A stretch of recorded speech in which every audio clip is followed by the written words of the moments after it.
জীবননগরে প্রকাশের স্বচ্ছ লটারির মাধ্যমে ওএমএস এর ডিলার নিয়োগ।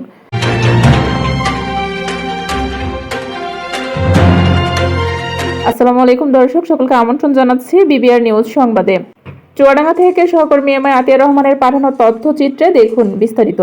চুয়াডাঙ্গা জীবননগরে প্রকাশের স্বচ্ছ লটারির মাধ্যমে জীবননগর পৌর এলাকার জন্য 6 জন ডিলার নিয়োগ দেওয়া হয়েছে। আজ বৃহস্পতিবার বেলা 11টায় এই লটারির কার্যক্রমের উদ্বোধন করেন জীবননগর উপজেলা নির্বাহী কর্মকর্তা মোহাম্মদ আলামিন। লটারির মাধ্যমে হাসপাতাল রোড সিনেমা হলের সামনে 1 নম্বর কেন্দ্রের জন্য নির্বাচিত হয়েছেন মোহাম্মদ আবুল হোসেন তোয়া।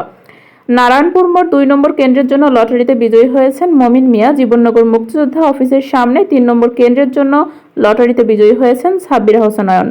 জীবননগর বাস স্ট্যান্ড 4 নম্বর কেন্দ্রের জন্য লটারিতে বিজয়ী হয়েছেন জাহাঙ্গীর আলম। প্রাণী সম্পদ অফিসের সামনে 5 নম্বর কেন্দ্রের জন্য লটারিতে বিজয়ী হয়েছেন মোহাম্মদ আখতারুজ্জামান।